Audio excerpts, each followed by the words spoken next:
ഈ പാർട്ടി ഒന്ന് തള്ളി നോക്ക്. ഈ പാർട്ടി അങ്ങനെ ഒറ്റതിരിഞ്ഞ് ആക്രമിക്കാൻ നോക്ക്. ഈ പാർട്ടി ഒരു തീയായി, അഗ്നിയായി അത് ആളിക്കത്തും. ഒരു സംശയം വേണ്ട. അതെല്ലാം നേതൃത്വം പുതുതായി ഉയർന്നു വരും. ഈ പുതിയ തലമുറയിൽപ്പെട്ടവരോട് ഞാൻ പറയുന്നത് അത് ഓർഗാനിക്കായി ഉയർന്നോളൂ. നിങ്ങൾ തന്നെ പോരാളികളാകും. ഈ കൊടിയങ്ങ് കയ്യിൽ വെച്ചിരുന്നാൽ മതി. വേറൊരു കാര്യമില്ല. ഒരാളും അടുക്കില്ല. ഈ കൊടിയാണ് കരുത്ത്. അല്ല, ചോര തിളക്കണ എന്താ പറയാ, ഒന്നാം തരം കവലപ്രസംഗം. ഒരു ശരാശരി ഒരു 10-25 വയസ്സുള്ളൊരു പാർട്ടി പോരാളിയുടെ ചോര തിളയ്ക്കുന്ന പ്രസംഗം. ഇത് കേട്ട് കഴിഞ്ഞാൽ ഒരു കാരണമില്ലെങ്കിലും വെറുതെ കൊടിയും പിടിച്ചോണ്ട് വഴിയെ പോകുന്നവന്റെ തല അടിച്ച് പൊളിക്കാൻ തോന്നും. എന്റെ പൊന്നു സുഹൃത്തുക്കളെ, ഇതേപോലെയുള്ള മാന്താപൂത്തികളുടെ ഒക്കെ കവലപ്രസംഗം കേട്ടോണ്ട് തല്ലാനും നടക്കുന്നതിന് മുമ്പിട്ട് ഒരു നിമിഷം ചിന്തിക്കണം.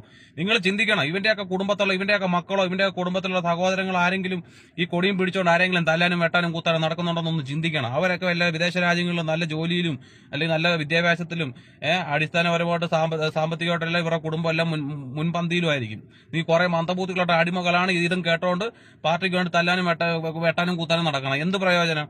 ഏതാണ് നിന്റെയൊക്കെ ജീവിതം തൊലയുന്നതല്ല. അതുകൊണ്ട് വല്ല പ്രയോജനമുണ്ടോ? ഒരു നിമിഷം ചിന്തിച്ചു നോക്കും. ഇവന്റെയൊക്കെ മക്കളെ ഇമാര് കൊടിയും പിടിപ്പിച്ച് ഇറക്കി വിടുന്നുണ്ടായി അടിക്കാനായിട്ട്.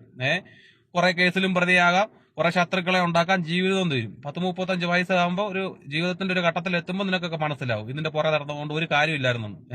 ഒരു പാസ്പോർട്ട് പോലും എടുക്കാൻ പറ്റത്തില്ല ഒരു കേസിനകത്ത് പോയി പെട്ട് കഴിഞ്ഞാൽ. ജീവിതം തൊലഞ്ഞു. പുറത്തു പോയി പണിയെടുത്ത് കുടുംബം നോക്കണമെന്നൊരു സമയത്ത് ചിന്ത വന്നാൽ പോലും നിനക്കൊന്നും രക്ഷപ്പെടാൻ പറ്റത്തില്ല. അതുകൊണ്ട് ഇതിനൊക്കെ ഇറങ്ങുന്നതിന് മുമ്പിട്ട് ഒരു നിമിഷം ചിന്തിക്കണം. സ്വന്തം കുടുംബത്തെയും കൂടപ്പുറപ്പുകളെയും ചിന്തിച്ച് സ്വന്തം ജീവിതമുണ്ട്, ആ ജീവിതം കൊണ്ട് ഇവനെ ഇതേപോലെയുള്ള പൊട്ടത്തരം കേട്ടോണ്ട് കളയാൻ നിൽക്കരുത്. ഇവനൊക്കെ വായി തോന്നുന്നത് ഇന്ന് വിളിച്ചു പറഞ്ഞാൽ മതി. അതുകൊണ്ട് പൊന്നു മക്കളെ, ഇതേപോലുള്ള മന്ദബുദ്ധിയുള്ള വാക്കും കേട്ടോണ്ട് എടുത്ത് ചാടല്ലേ.